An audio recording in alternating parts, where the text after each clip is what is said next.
नमस्ते, इजी नेपाली रेसिपीमा आज म मसेura आलुको तरकारी बनाउँदैछु। यो मस्यौरा कर्कलो र कालो मासबाट बनाइएको मस्यौरा हो। सुरु गरौँ है त यसलाई चाहिने सामग्रीहरूबाट। मेथी, जिरा, आलु, त्यसै गरी मस्यौरा अनि हामीहरूलाई चाहिन्छ पकाउने तेल, जिरा धनियाँको धुलो, मसिनो गरेर काटेको गोलभेडा, लसुन अदुवाको पेस्ट, स्वाद अनुसार नुन, बेसार, रातो धुलो खुर्सानी, मसिनो गरेर काटिएको प्याज, हरियो खुर्सानी अनि मसिनो गरेर काटिएको हरियो धनियाँ। अब प्यानमा थोरै तेल तताम।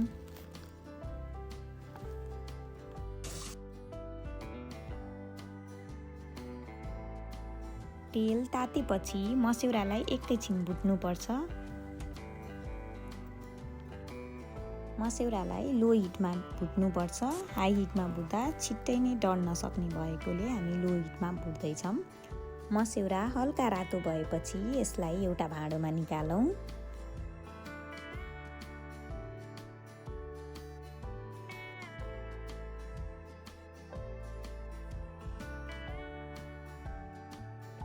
अब प्रेसर कुकरमा मैले अघि बाँकी भएको तेललाई राखेँ। तेल तातिसकेपछि मेथी अनि जिरालाई पनि फुराइदिउँ।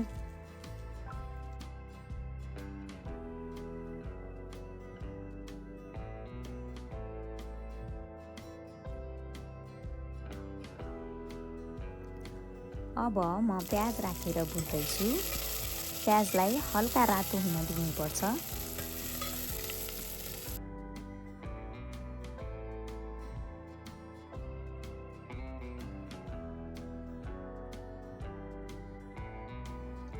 अब लसुन अदुवाको पेस्ट राखेर एकैछिन भुटिदिउँ।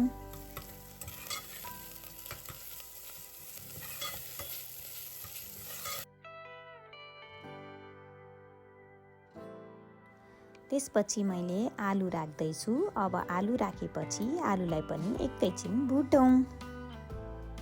अब बेसार राखिदिउँ अनि एकैछिन चलाइदिउँ।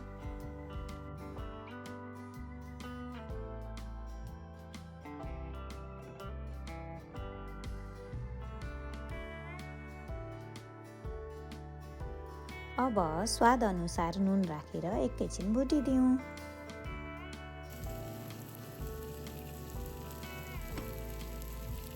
अब जिरा धनियाँको धुलो राखौँ, त्यसै गरी रातो धुलो खुर्सानी राखौँ अनि हरियो खुर्सानी राखौँ। त्यसपछि गोलभेडालाई पनि राखिदिउँ।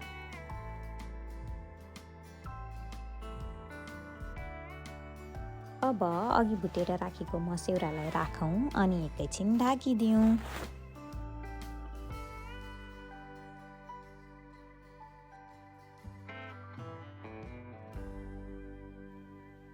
एकछिन ढाकेपछि गोलभेडा राम्रोसँग पाक्छ।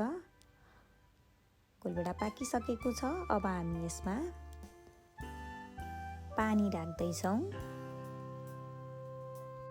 आफूलाई कतिको ग्रेभी मनपर्छ त्यही अनुसार पानी राख्न सकिन्छ। अब बिर्को लगाइदिउँ।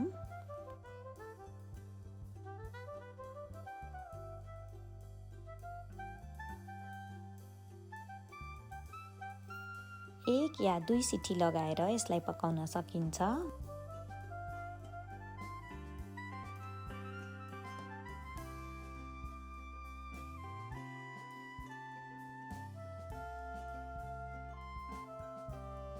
अब आलुलाई मिचिदिउँ। कतिको ग्रेभी मनपर्छ यति बेला हामी उमालेको पानी पनि थप्न सक्छौँ।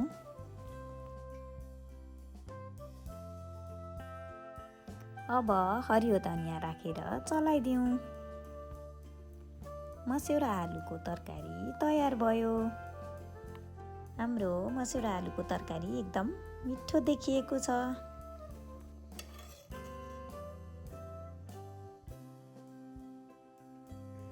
अब म यसलाई सर्भिङ बाउलमा राख्दैछु।